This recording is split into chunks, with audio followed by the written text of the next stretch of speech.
जितने भी अशोक चक्र देख रहे हैं, ये हमारे जो सेना के जवान हैं उनके बलिदान को दर्शाता है।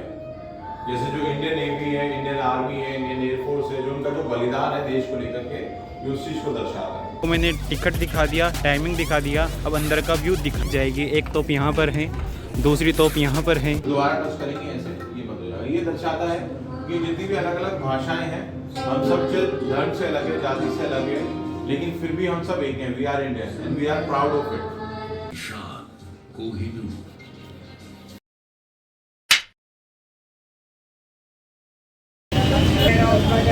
तो फ्रेंड्स, अब हम एंटर कर चुके हैं लाल किले के अंदर, और अंदर मैं आपको बताऊंगा क्या टिकट प्राइस है। ये मैं आपको एक व्यू दिखा दे रहा हूँ अभी यहाँ पर। देखिए आपने आसमान में कितना शानदार अपना तिरंगा लहरा आ रहा है, एकदम दिल खुश सा हो गया। अब मैं आपको अंदर चल के दिखाता हूँ कि अंदर टिकट का क्या हिसाब है। अंदर जितनी भी बड़े बड़े जगह सब आपको घुमाएंगे, तो वीडियो में बने रहिएगा और वीडियो को लास्ट तक देखिएगा। इसमें आपको मज़ा आएगा, क्योंकि दिल्ली का लाल किला यार बहुत ख़ास है। तब मैं आपको जो लाल किला है उसका टिकट का एक आइडिया। तो जनरली अगर आप कैश से पेमेंट करोगे तो 50 रुपये का आपका चार्ज लगेगा, और अगर आप ऑनलाइन करोगे तो 35 रुपये का चार्ज लगेगा। और अगर आपको म्यूज़ियम वगैरह भी देखना है तो उसका भी प्राइस वेरी करेगा। बाकी मैं टिकट लेने जा रहा हूँ ऑनलाइन 35 रुपये का, और अगर अंदर इच्छा करी तो म्यूज़ियम भी देख लेंगे और टिकट करवा करके। स्कैन वगैरह का पूरा सिस्टम होता है और इसी के द्वारा हम अपना पेमेंट करेंगे। तो अभी हमने स्कैन कर लिया है। फ्रेंड्स, जो ये रेड फोर्ट है इसका मैं आपको टाइमिंग बता देता हूँ। मैंने आपको प्राइस तो दिखा दिया। टाइमिंग है इसका सुबह 9 बजे ओपन होता है और शाम को 5 बजे ये बंद हो जाता है। तो भी हम आपको अंदर दिखाते हैं व्यू। आपको मैंने टिकट दिखा दिया, टाइमिंग दिखा दिया, अब अंदर का व्यू दिखाएंगे। तो फ्रेंड्स, मैं आ चुका हूँ रेड फोर्ट का जो मेन गेट है, जिसका नाम है लाहौरी गेट, और मैं यहीं से अंदर एंट्री लेने वाला हूँ। बेसिकली यहाँ पर 2 बड़ी बड़ी तोप भी हैं, उसको मैं आपको दिखाने वाला हूँ, और बहुत सारे चीज़ें एक्सपीरियंस करेंगे। तो व्लॉग लास्ट तक देखिएगा, बहुत मज़ा आएगा सर गाइस, सच में। फ्रेंड्स, लाहौरी गेट, और यहाँ पर आपको 2 तोप दिख जाएगी। एक तोप यहाँ पर है, दूसरी तोप यहाँ पर है, और जितने भी देखने वाले हैं सब मैं अंदर अब आपको कुछ और व्यू दिखाऊंगा। पहला व्यू मेन यही था, लाहौरी गेट। लाहौरी गेट क्यों नाम दिया है इसका? बिकॉज जो लाहौर था वो इसी डायरेक्शन में पड़ता था पुराने ज़माने में, और रेड फोर्ट इसलिए क्योंकि देखो आपको लाल ही लाल दिखाई देगा। और मैंने जहाँ तक सुना है, इतना पढ़ा नहीं हिस्ट्री इसके बारे में, फिर भी जहाँ तक सुना है हमारे राजस्थान से ही इसमें जो पत्थर वगैरह थे कुछ मंगवाए गए थे, पूरे नहीं कुछ मंगवाए गए थे। ऊपर कितनी शान से अपना तिरंगा लहरा रहा है, वंदे मातरम। चुका हूँ मीना बाज़ार के अंदर, तो मीना बाज़ार दिखाते हैं। ये दूसरा गेट है, और देखिए ये पूरा जो व्यू दिख रहा है आपको, ये पूरा मीना बाज़ार का है, और इतना शानदार नज़ारा है। उस टाइम ओनली महिलाएं जो थी यहाँ पर ख़रीदारी करने के लिए आती थी। अभी धूप बहुत, इस वजह से मेरे हेयर स्टाइल वगैरह थोड़ी ख़राब हो चुकी है, बाकी कुछ नहीं। आप मेरी शक्ल मत जाइए, आप केवल इस हारिए एक बार, सच में मज़ा आएगा आपको गाइस। मेरे बगल में आप बड़ी बिल्डिंग देख रहे हो, और एक ही वाइट इस कलर की 2 बिल्डिंग है पास पास में। हमने आपको जो दिख रहा है इसको यहाँ का तो इसी के अंदर हम चलेंगे। बाहर जो मैंने 56 रुपये का टिकट करवाया था म्यूज़ियम प्लस रेड फोर्ट का, अगर आपको ये म्यूज़ियम घूमना है तो आपको एक और टिकट करवाना पड़ेगा, जो कि मेरे हाथ में आपको अभी दिख रहा होगा, और इसका चार्ज लगेगा आपको 100 रुपये और एक्स्ट्रा में। तो मैं अभी और अंदर से आपको पूरा रेड फोर्ट दिखाऊँगा, म्यूज़ियम वगैरह। अंदर अब आपको व्यू दिखाते हैं एक बार। यहाँ से आप लोग आए होंगे, ये मेन एंट्रेंस है, ये वाला है छत्ता बाजार। अभी हम लोग यहाँ पर खड़े हुए हैं। 12 नंबर पे है नौबत खाना और 11 नंबर पे है दीवानिया। जो राइट हैंड साइड है वो जनाना यानी कि वुमेन कहलाई जाती है, लेफ्ट हैंड साइड मर्दाना यानी कि मैन। आगे था पब्लिक एरिया, और पीछे नंबर 3 से लेकर के नंबर 10 तक पूरा रॉयल सेक्शन था, जहाँ शाही परिवार आया करता था, शाहजहाँ। और देखिए अंदर इसका कितना शानदार व्यू है। ताऊस की शान कोहिनूर।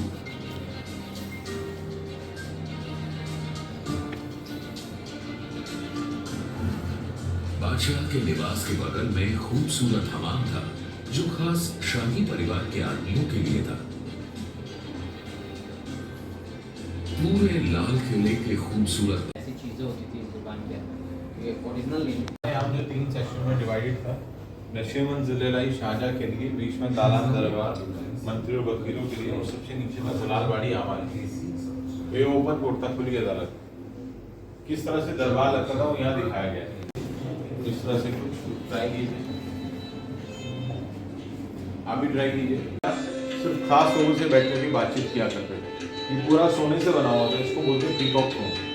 तो इसके दोनों तरफ मोर पक्षी ब्राइट कर बीच में लगा हुआ था वर्ल्ड फेमस कुन्नूर डैम। तो दीवाने आम हुआ आम लोगों के लिए, और दीवाने खास हुआ खास हो गए। फिर आता है हमारा खास महल। ये हमारा खास महल है। ये पूरा लेविश मेन्यू जो आप देख रहे हैं, जो शाहजहाँ का खाना जो था वो इस प्रकार था। ये मेन्यू इतना बड़ा है। तो जो किचन था, जो रसोई थी, वो 24 घंटे चलती रहती थी। या अगर कुछ भी ऑर्डर अगर मिलता था, शाहजहाँ कुछ भी ऑर्डर देते तो वो 1 घंटे में उनको परोस दिया जाता। और बर्तन जो होते थे वो इस धातु से बने हुआ करते थे कि जब उसमें जो है जहर वाला खाना अगर टच में आता था तो ऑटोमेटिकली उसका कलर चेंज हो जाता, जिससे पता चलता था कि इस खाने में जहर है। ये खास महल है, जैसे कि ये शाहजहाँ का निजी कक्ष, जहाँ शाहजहाँ आराम किया करते थे, बैठते थे, नमाज पढ़ते थे, ये सब है। ये व्हाइट वाला जो है ग्राउंड लेवल है, और ये ब्राउन वाला बेसमेंट है। यहाँ से शाहजहाँ आए थे पहली बार 18 अप्रैल 1648 को यमुना के रास्ते से, ये खास महल के नीचे। और यहीं से बहादुर शाह जफर को कैद करके लेके जाया गया था अंग्रेजों के द्वारा रंगून जेल। आइए,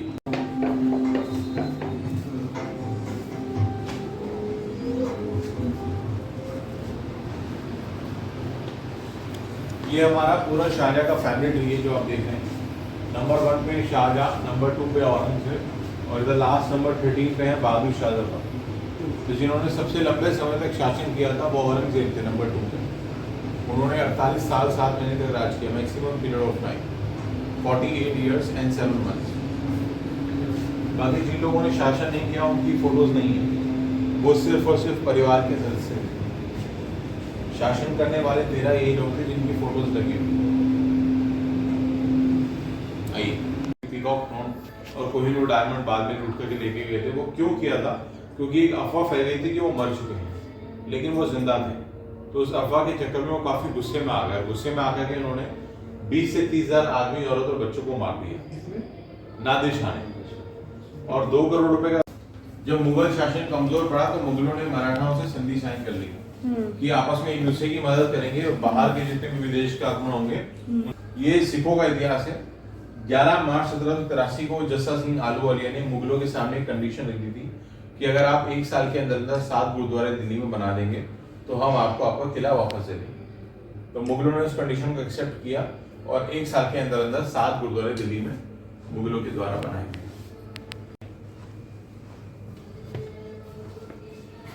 यहाँ पे ये 400 साल पहले दिखाया गया है कैसा लाल किला था। ये लास्ट मुगल एम्पर है बहादुर शाह जफर। इनके बाद आगे थे अंग्रेज। अंग्रेजों ने जो है किले को 80% तोड़ दिया। यहाँ पे 2 मॉडल लगाए हुए हैं कि 400 साल पहले कैसे दिखता था लाल किला, और अंग्रेजों ने तोड़ करके इसको ऐसा है। पंडित जवाहरलाल नेहरू, ये बहुत इंपॉर्टेंट डेट है, 16 अगस्त 1947। पहली बार आजाद भारत के अंदर जो लाल किले से झंडा फहराया गया था, भाषण दिया गया था, वो पहली बार 16 अगस्त को दिया गया था पार्ट पे लाहौर इंग्लिश की तरफ जो है। 15 अगस्त को इसलिए नहीं दिया गया था क्योंकि 15 अगस्त को हम सब लोग पेपर वर्क में भेजते थे, डॉक्यूमेंटेशन कि कौन सा हिस्सा हिंदुस्तान में रहेगा और कौन सा हिस्सा पाकिस्तान में। तो पहली बार हुआ 16 अगस्त, और उसके बाद हुई सभी 15 अगस्त। आइए, फिर दोबारा टच करेंगे ऐसे, ये बंद हो जाएगा। ये दर्शाता है कि जितनी भी अलग अलग भाषाएं हैं, हम सब धर्म से अलग है, जाति से अलग है, लेकिन फिर भी हम सब एक हैं। We are Indian and we are proud of it. तो इसको आप ट्राई कर सकते हैं। जाएगा, दोबारा टच करेंगे, बंद हो जाएगा।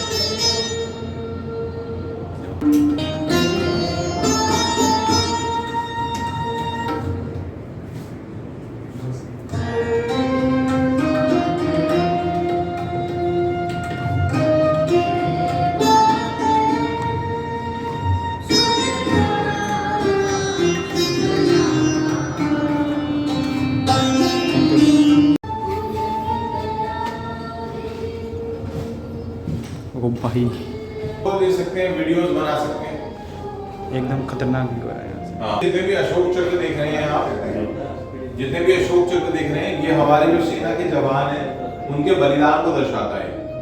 जैसे जो इंडियन नेवी है, इंडियन आर्मी है, इंडियन एयरफोर्स है, जो उनका जो बलिदान है देश को लेकर के, ये उस चीज को दर्शाता है। समाप्त होता है। आशा करता हूँ आपको अच्छा लगा होगा। आप सबका बहुत बहुत धन्यवाद। नमस्कार। तो फ्रेंड्स, मैंने आपको पूरा म्यूजियम का टूर सर के हेल्प से बहुत अच्छे तरीके से करवाया और सर ने हर पॉइंट को बहुत डिटेल में बहुत ही शानदार तरीके से बताया। तो सर को इस बात के लिए थैंक यू तो बनता है। थैंक यू सर, ये बहुत बहुत शुक्रिया आपका। तो अब हम आपको आज चीज़ें दिखाते हैं रेड फोर्ट के अंदर और आशा करेंगे आपको व्लॉग अच्छा लगे। मैं यहाँ आपको दो चीज़ें दिखाऊंगा, एक नौबत खाना और एक दीवान-ए-आम। तो पीछे आपको जो दिख रहा है इसे हम बोलते हैं नौबत खाना। नौबत खाने में क्या होता था, बेसिकली जब राजा आया करता था तो जो वाद्य यंत्र, मतलब कि आप ड्रम वगैरह जो ढोल नगाड़े बजा करके राजा के आने की सूचना दी जाती थी। जो सामने आपको दिख रहा है वो दीवान-ए-आम है और ये है नौबत खाना। तो यहाँ से राजा के आने की आपको सूचना दी जाती थी और जस्ट सामने दीवान-ए-आम। आप क्या समझे आप? दीवान-ए-आम मतलब कि जो आम लोग होते हैं उनकी जो भी परेशानी थी उनको सुना जाता था इस जगह पे। जस्ट आपको पीछे दिखा रहा हूँ। फ्रेंड्स, अब हम आ गए हैं दीवान-ए-आम है। पहले हम थे नौबत खाने में। तो जाकर के मैं आपको दीवान-ए-आम का एक व्यू दिखाता हूँ। कितना शानदार नज़ारा आ रहा है दीवान-ए-आम का। और यहाँ पर अभी कांच से पूरे इस इलाके को कवर कर रखा है, अंदर वाले को। बट जो अभी जगह देख रहे हैं, यहीं से मुग़ल बादशाह शाहजहाँ जो आम जनता थी उनकी शिकायतें सुनता था। तो दो चीज़ मैं आपको कवर करवा दिए, नौबत खाना और दीवान-ए-आम। तो बेसिकली अब तक हमने क्या क्या चीज़ जान ली है।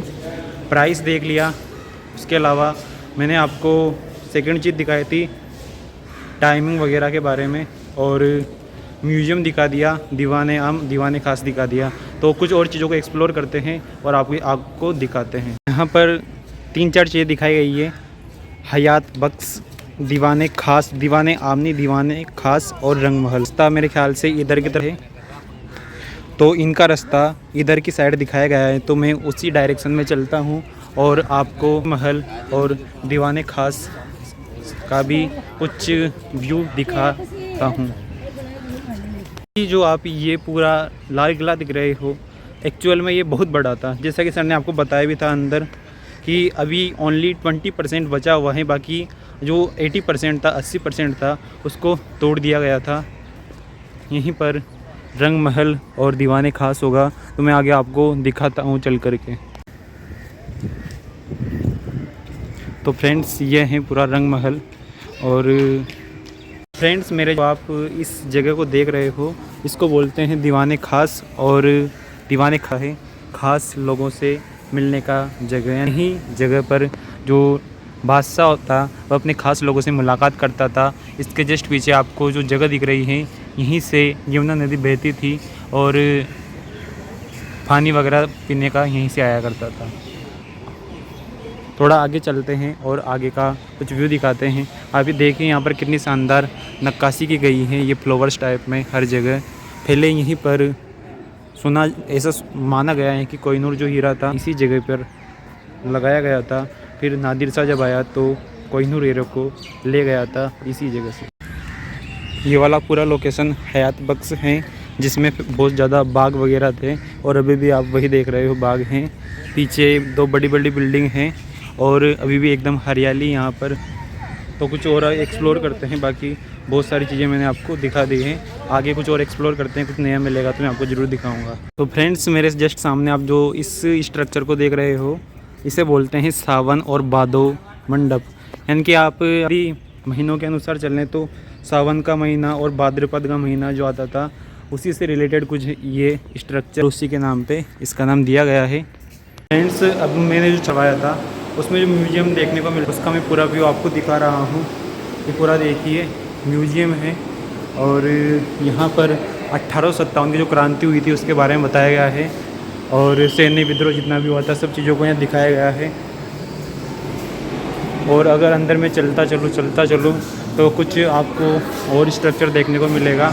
यहाँ पर देखिए आप ये तलवार, धनुष वगैरह, ये पुराने ज़माने की ये सब चीज़ें हैं और एकदम बड़े फीलिंग आ रही है। यानी कि आप,